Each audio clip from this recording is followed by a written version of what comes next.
homes and showed me what was on people's minds this morning. How even the children are preparing for school tomorrow. How the adults are preparing for work. How some are preparing for vacations. How some are preparing for retirement.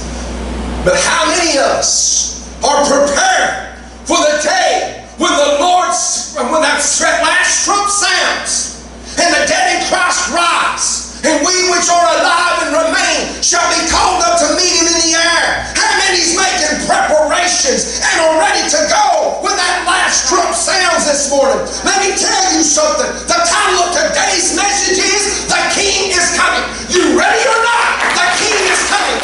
Oh, hallelujah. Just as sure as this is Sunday morning, hallelujah, the King is coming. Just as sure as tomorrow is Monday, the King is coming. Hallelujah. God took me this morning. Actually, when I was preparing the message last night, this was the end of the message. But God said, no, make it the beginning. So Luke 12:34. For where your treasure is, there will your heart be also. In other words, what that's saying is, wherever you're laying up your treasure. See, some of us we're on our hands and our knees. Some of us are praying. Some of us are seeking God. Some of us are doing what we can to make it there. Amen? Then our treasure is laid up for us in heaven. Amen? Hallelujah. But some are out at the bars on Saturday night. Or they're out drinking. They're out doing drugs. They're watching pornography. Let me tell you something. What troubles me is every time I come to church on Sunday morning, all the souls, because they believe because it's warm and it's time to get out on the lake. Let me tell you something. Is that God? Is that lake going to be your God?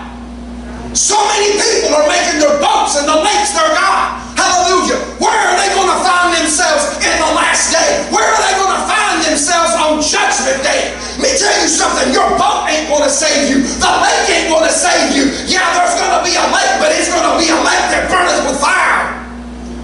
It's time to wake up and realize the King is coming. The King is coming. Whether you're ready for Him to come or not, He's coming. Amen. Let your loins be girded about. These are the words of Jesus because they're written in red. And your lights burning. And ye yourselves like unto men that wait.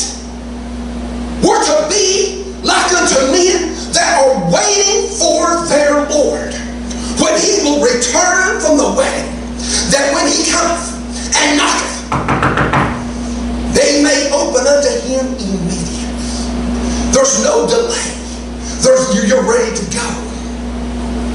Blessed are those servants whom the Lord, when He cometh, shall find watching. Blessed if you're a watcher, if you're watching the news, if you're a watchman at your post. Let me tell you something. You got a promise right there that you're going to be blessed. Amen? Let me tell you something. This is what Jesus wants for the church. This is what Jesus wants for His children.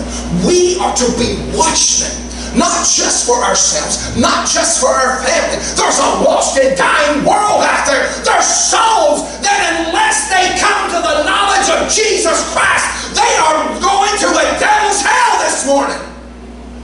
Souls. Verily I say unto you, that He shall gird Himself and make them to sit down to meat will come forth and serve them. And if He shall come in the second watch, or come in the third watch, and find them so, blessed are those servants.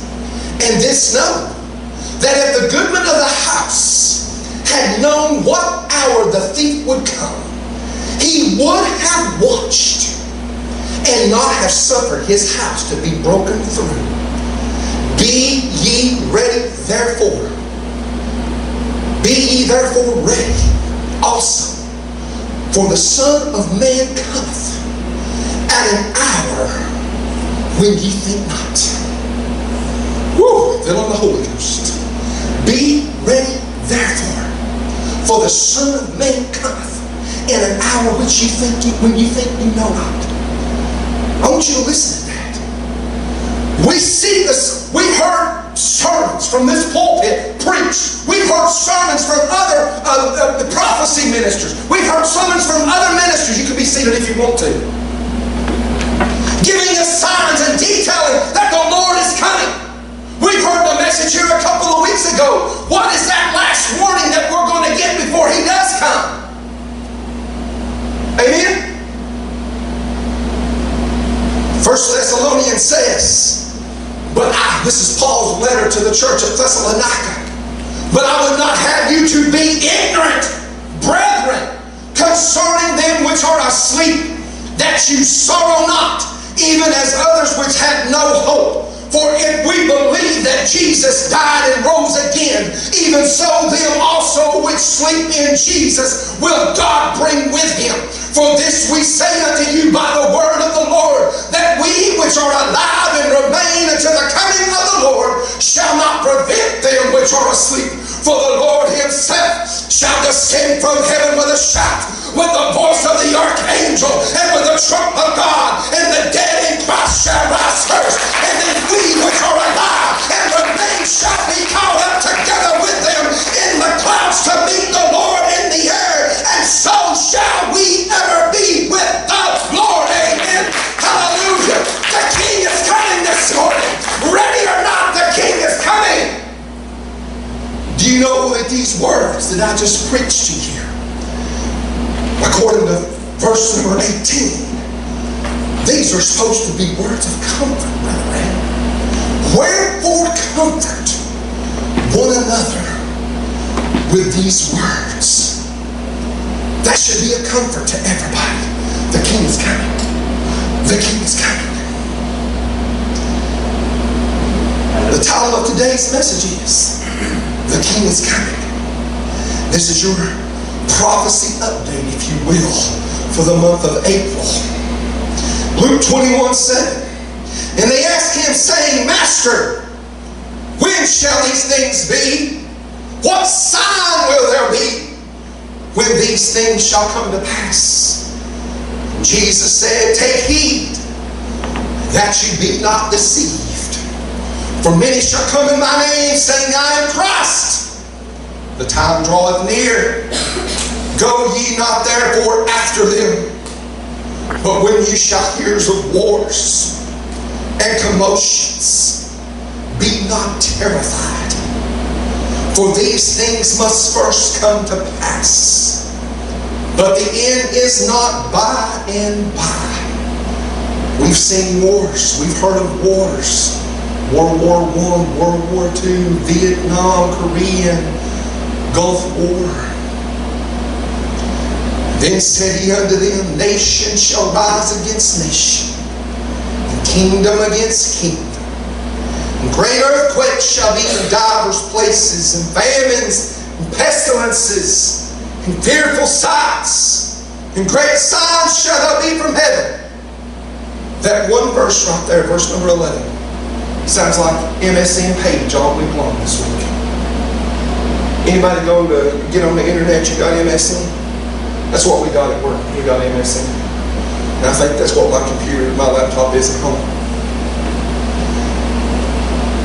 This week alone, and in the last 2 weeks in general, great earthquakes shall be in divers places, famines, pestilences. We're going to get into pestilences here in a little bit. And fearful sights and great signs shall there be from heaven.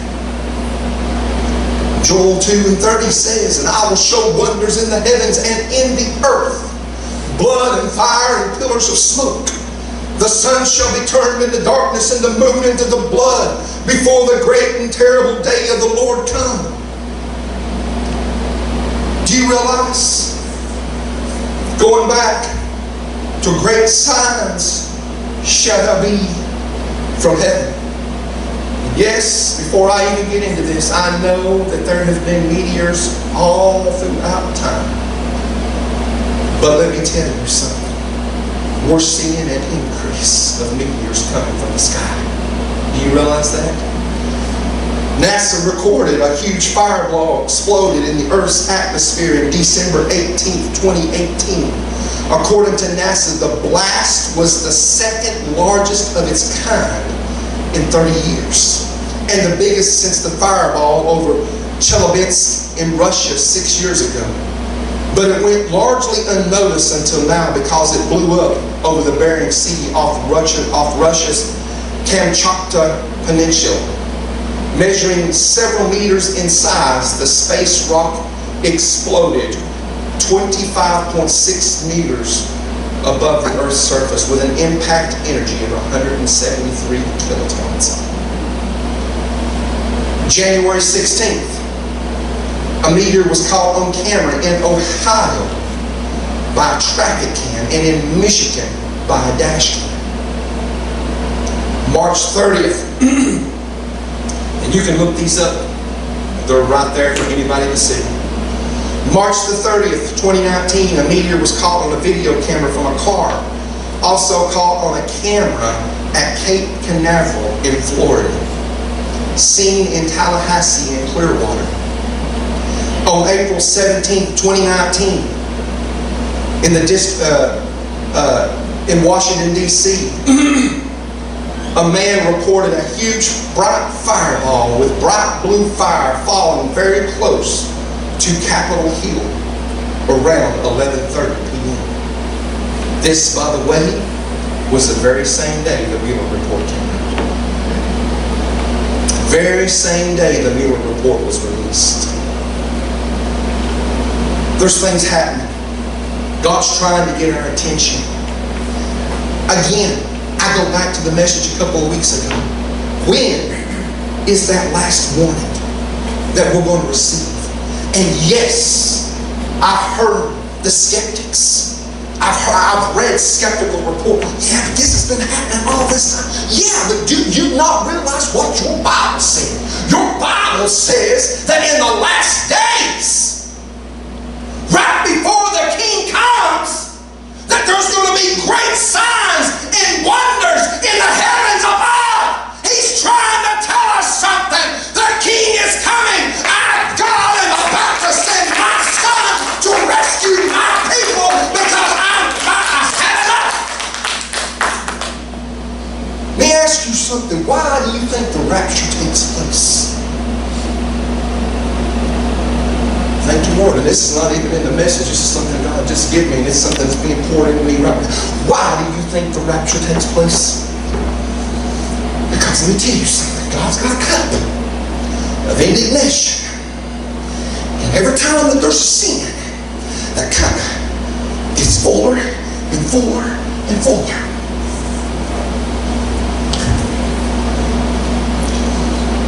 Fuller and fuller and fuller. When that cup gets to the point and it starts to overflow like I'm overflowing this bottle of water right now, let me tell you what's going to happen. Let me tell you, homosexual. Let me tell you, drug addict. Let me tell you, all those ones who want to rebel against what God says. Let me tell you what's happening. Every time you sin, that cup of indignation gets fuller and fuller and fuller to the point that it overflows. And when it overflows, let me tell you something. When that point of that cup of indignation gets right about there, right till it's about to spill over, let me tell you something. God's about to send Jesus. He's about to send Jesus to rescue His church. Amen. Because let me tell you something. My Bible says that God has not appointed us into wrath. But when that cup begins to overflow, that's when the wrath of God is poured out upon this earth. Amen. Woo! Oh, Jesus. And that, like I said, was not even in the message. That's something God just gave me right now. Let me tell you something. You might think you're sinning, and you might think you're getting away with it right now, but there's coming a day and an hour, hallelujah, when the church is no longer going to hold back the spirit of Antichrist, when the church church is going to be gone. The King is coming. The King is coming. The King is coming. Oh. Let me tell you how close we are. Has anybody ever heard about a planet X that they've all of a sudden discovered? It's called Planet X. It's called Nibiru. But they've also given it another name. And the other name is what our Nebraska church. Does anybody know what the other name is? Wormwood. Wormwood. The name that they have given this is wormwood. Revelation 8:10. And the third angel sounded, and there fell a great star from heaven, burning as it were a lamp, and fell upon the third part of the rivers, and upon the fountains of the waters. And the name of this star is called Wormwood. Oh, I'm telling you, I'm feeling the Holy Ghost all over me right now.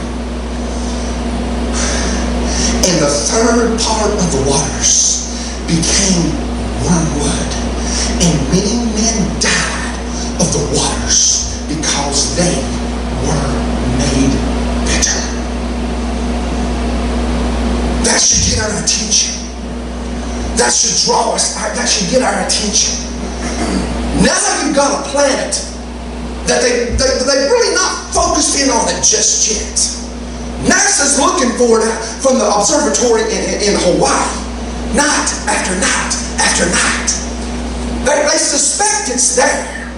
They called it Planet X. They called it Nibiru. They called it Wormwood. That should draw the church's attention.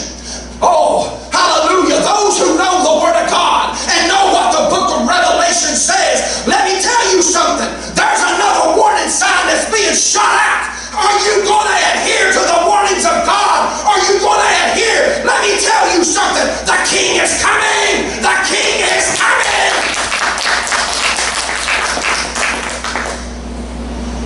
Oh, Jesus. According to reports, the gravitational effects of a sizable planet moving close to the inner solar system would spell big trouble for planet Earth. This is a report. I'm reading it word for word. Earth has been acting up lately with an increase in earthquakes, volcanoes, climate change, blending of seasons. Do you realize in Chicago, Illinois, yesterday they were under blizzard warnings? It's not supposed to be winter in Chicago. It's supposed to be springtime in Chicago. Again, God is trying to get our attention. I'm about to send Jesus. Whether you're ready or not, I'm about to send Jesus. It's time to stop preaching a message of wealth. It's time to stop preaching a message of prosperity. It's time to stop preaching a message of Jesus. It's time to let the world know, repent, repent, repent. The kingdom of God is at hand. The King is coming.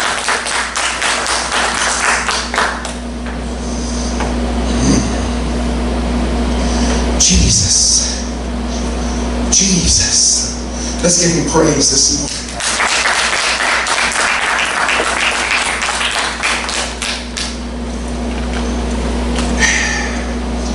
And I know everybody's heard about this week.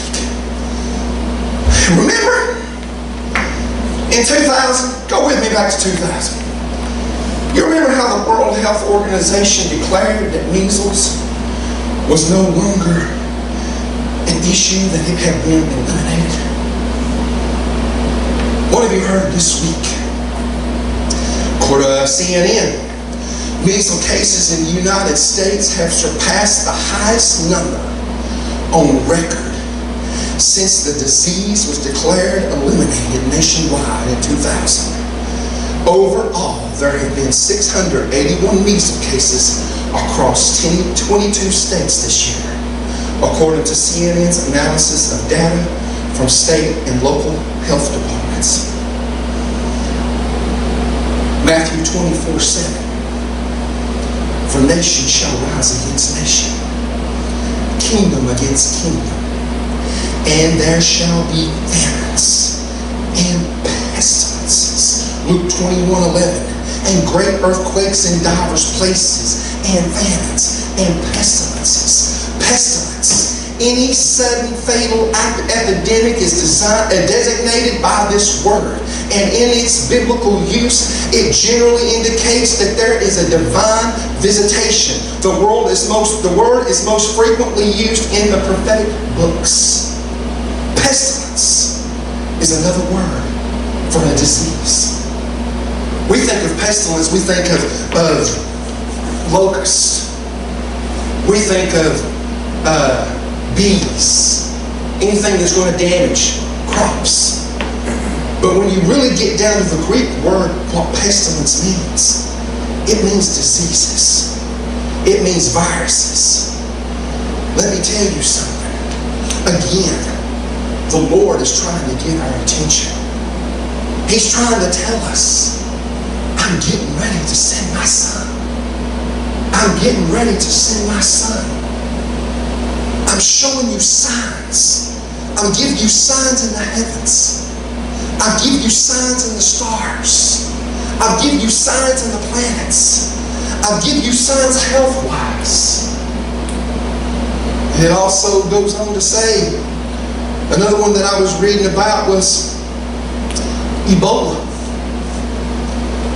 Ebola outbreak spreading faster than ever, according to the World Health Organization. That's the flesh-eating disease. This is an April 1st story, by the way. Most of it occurred outside treatment centers. The outbreak is spreading at its fastest rate yet. 8 months after it was first detected, the World Health Organization said on Monday. Again, Jesus is trying. The King is coming. The King is coming. How many more warnings do we need? And we're really about to get into something here in just a second. Because we're going to shift from signs in the sun, moon, and the stars, and signs with our health.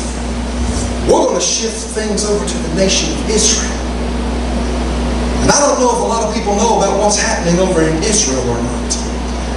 August the 28th, 2018, the Temple Institute's Red Heifer program was blessed with results. An entirely red female calf was born, paving the way for re-establishing temple service and making the final stage for redemption. 1 week after its birth, the newborn red heifer was certified by a board of rabbis as fulfilling all the biblical requirements.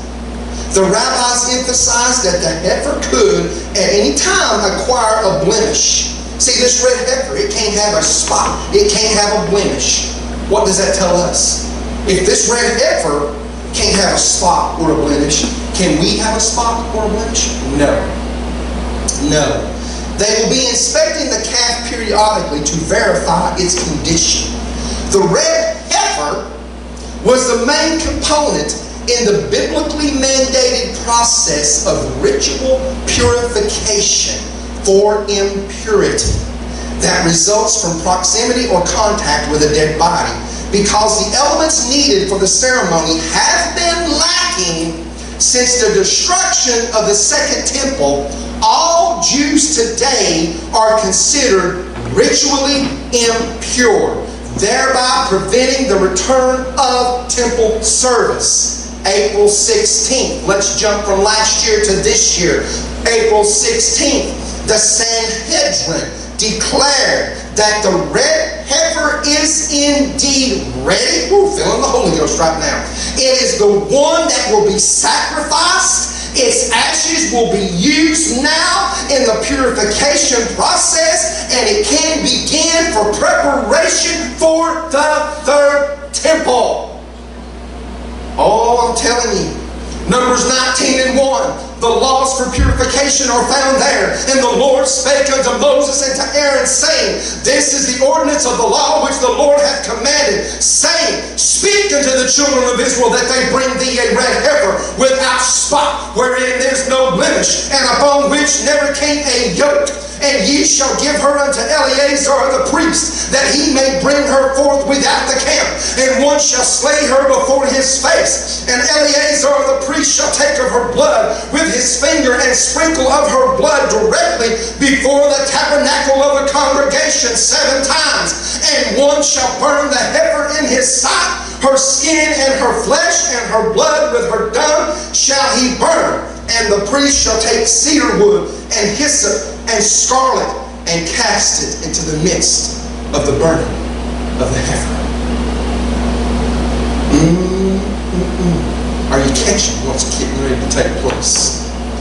We talked about a couple months ago, we talked about how the dedication was for the altar for the third temple. How in December the Sanhedrin gathered together. How they went and they sacrificed a goat and they brought its leg and they laid it up on the altar for sacrifice. Let me tell you, church, we're not, if you can't understand what is taking place, let me tell you something. I'll tell you what's about to take place. The King is coming. The King is coming. The King is coming.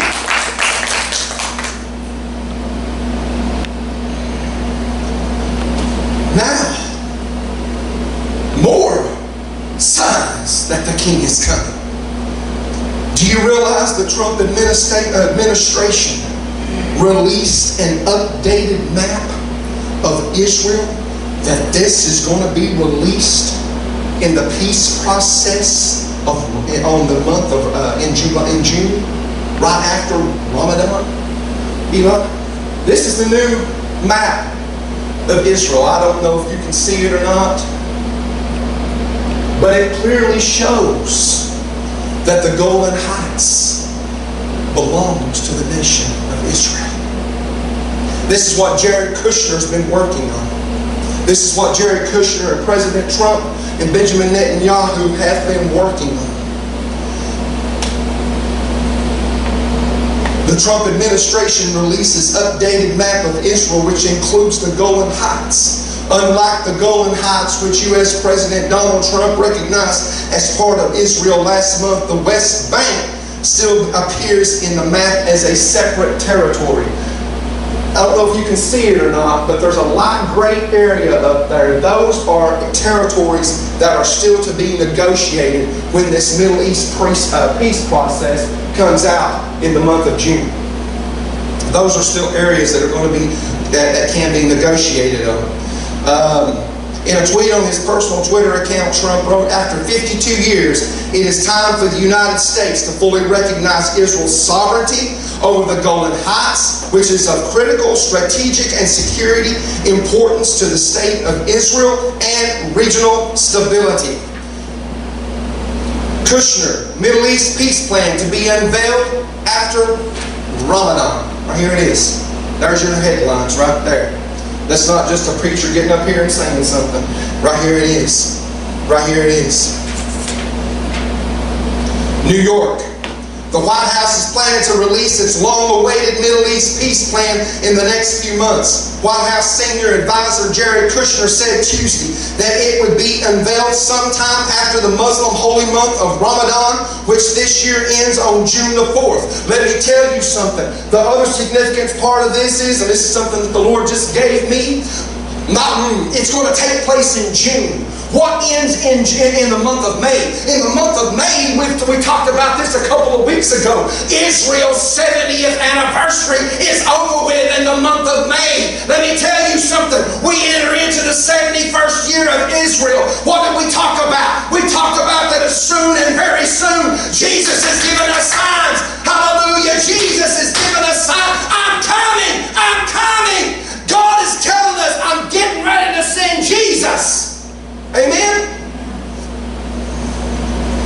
Speaking at a conference sponsored by Time Magazine, Kushner said the plan was originally poised to be released earlier this year, but was delayed after the elections were called in Israel. One of the things this hinges upon as well is the building of the third temple. Matthew 24:15. When ye therefore shall see the abomination of desolation spoken of by Daniel the prophet, stand in the holy place. Whoso readeth, let him understand. Mark 13:14. But when ye shall see the abomination of desolation spoken of by Daniel the prophet standing where it ought not, let him that readeth understand. Then let them that be in Judea flee to the mountains. Let me tell you something. When they begin this, you can time it from the time that they begin it to the middle of the tribulation, when the Antichrist goes in and he makes it an abomination of desolation. Let me tell you something. We are that much closer to the rapture of the church. We are that much closer to the rapture of the church. We're that much closer to the tribulation period. Do you understand? The King is coming. The King is coming. Let's give him a hand clap of praise. Eli, show me that other map, please. I want you to look at this.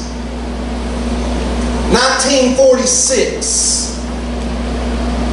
Israel is only represented by that little corner up there. Then you go over to 47 when you see how much of Israel is there.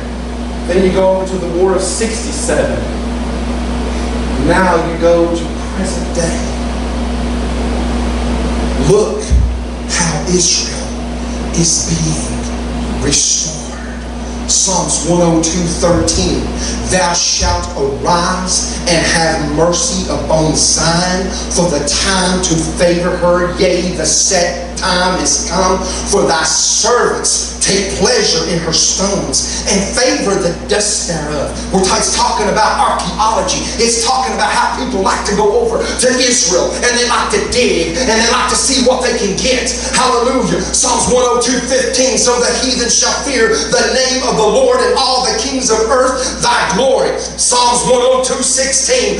When the Lord shall build up Zion, he shall appear in his glory. Now's the time more than ever to be rapture ready. Let me tell you something. Right there proves that the Lord is restoring Israel as Israel should be. When we see this taking place, lift up your eyes. Your redemption draweth nigh. Jesus is coming. Whoa, hallelujah. Jesus is coming. The King is coming. Whoa, Jesus. Do you understand? Do you grasp what's taking place? Israel went from that to that. Psalms 102 says, when the Lord shall build up Zion, he shall appear. Look how much Zion, look how much Israel, look how much his people have been built up. Look what's taken place. The red heifer has been declared that it is pure, that it is ready. We're talking about we're talking about the building of the third temple. We're talking about altars for the third temple. We're talking about, oh, Jesus, the King is coming. The King is coming.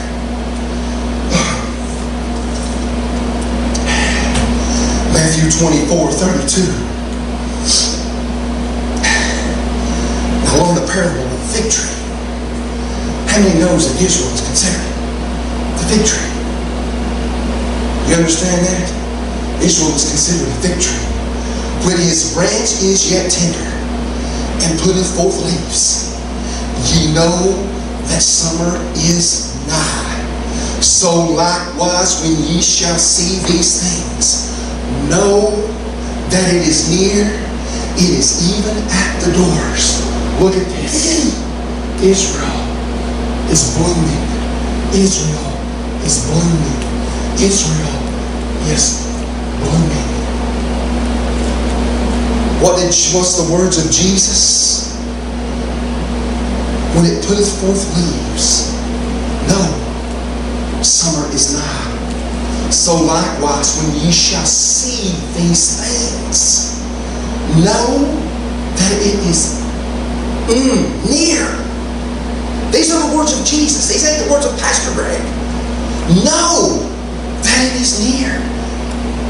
But Jesus goes on to say, you know how near it is? Do you know how near it is? Even at the door. That's how close it is. Eternity is at the door. Tribulation is at the door. Life in heaven around the throne with the King of Kings and the Lord of Lords is at the door.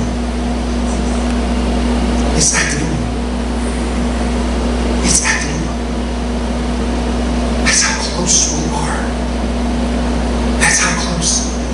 You got Jesus' words there. You got the words in Psalms. We're that close. And just as we're that close, I want you to think of all those that are lost out there.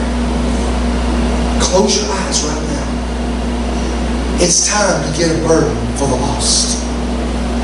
It's time to get a burden for our co-workers. It's time to get a burden for our fellow students. It's time to get a burden and lay them, cast them, as we talked about this morning in prayer. Cast them before the Lord. Ask the Lord to give you the words to say. Souls are in the balance. Souls are in the balance. Do you get what I'm saying this morning? Do you get what the Lord is trying to tell us this morning? Eternity is at the door. Eternity is at the door. It's that close. It's that close. When is the final warning sign going to happen? We're receiving them over and over and over and over again. When? Look at this. Matthew 24:34. Let's continue. Verily I say unto you, this generation shall not pass till all these things be fulfilled. Heaven and earth shall pass away, but my words shall not pass away. Now learn a parable of the fig tree. When his branch is yet tender and putteth forth leaves, know that summer is nigh. We continue. These are Jesus' words. So likewise ye, when ye shall see these things again, know it is near, even at the doors. It's at the doors. Matthew 24:36. But of that day and hour knoweth no man. I don't know the day. I don't know the hour. No, not the angels of heaven, but my Father only. Only God knows. Only God knows. You see, God's the one that's holding that cup of indignation. And right when it gets to the breaking point, the overfilling point, He's going to look at Jesus. He's going to know when that last sin is committed. The one that's going to be committed to the point that He's ready for wrath to be poured out for the next 7 years. Let me tell you something. We don't want to be here for the tribulation. We don't want to be here for the tribulation.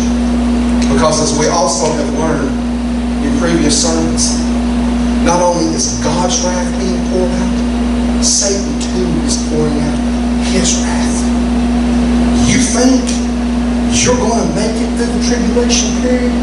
You think you're going to make it to the mark of the beast? You think you're going to lay down your head on a chopping block and sacrifice? Let me tell you something. If you can't sacrifice your life right now, and all you've got to do is get on your hands and your knees and ask the Lord of Lords to come into your heart and to clean you up and to make you a new creature, then what in this world do you think that you're going to have the guts enough to get down when they ask you if you want the mark of the beast or not? Yeah, even though you've got knowledge, if I don't take this mark, I'm not going to heaven. I'm going to be a martyr.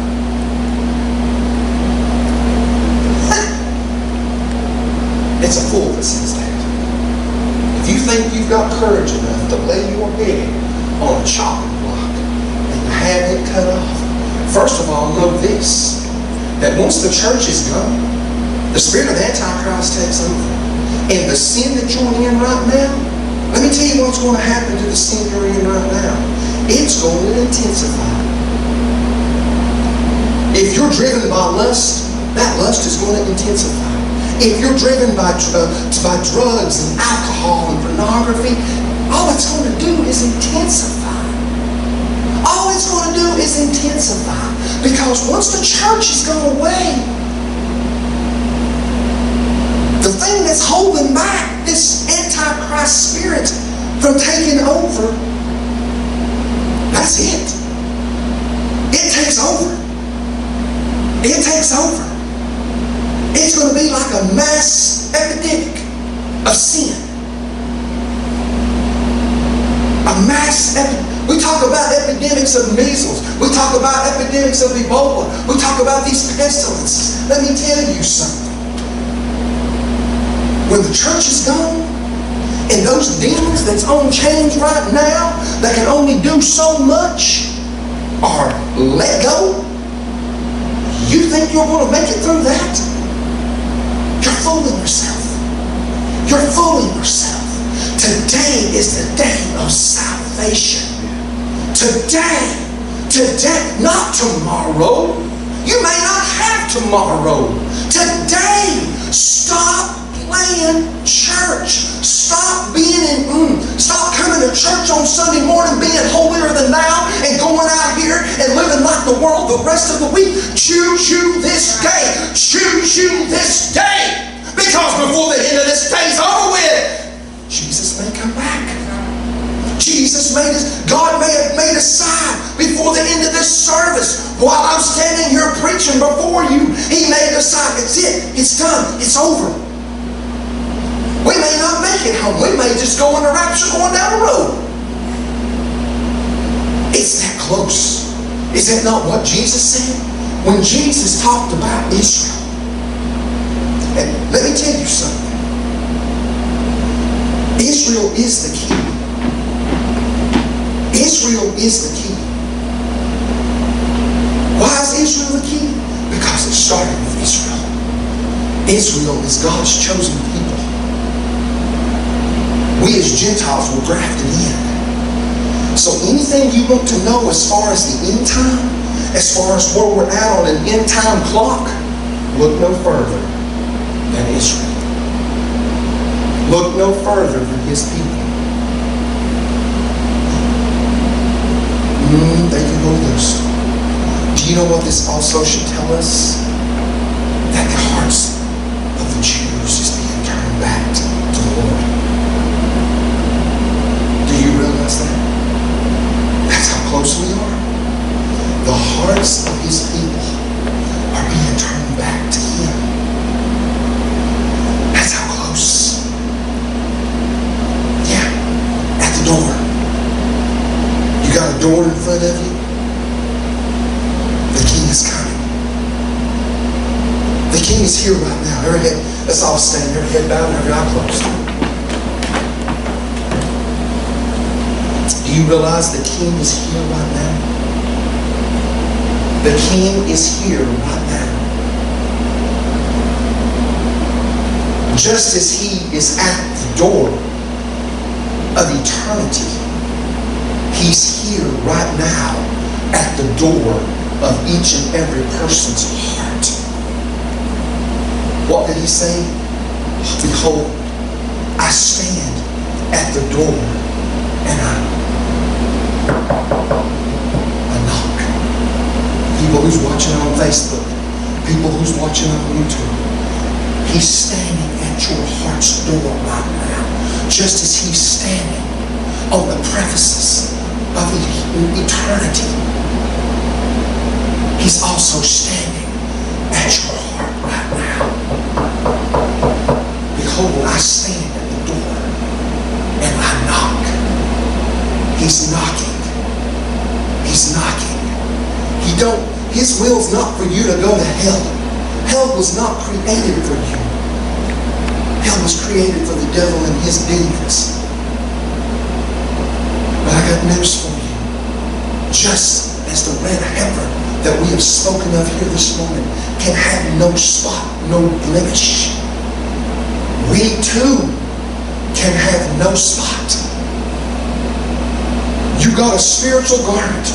All of us are wearing a spiritual garment right now. Is it white? I want you to close your eyes. I want you to ask the Lord. This is introspect time. It's time to inspect ourselves.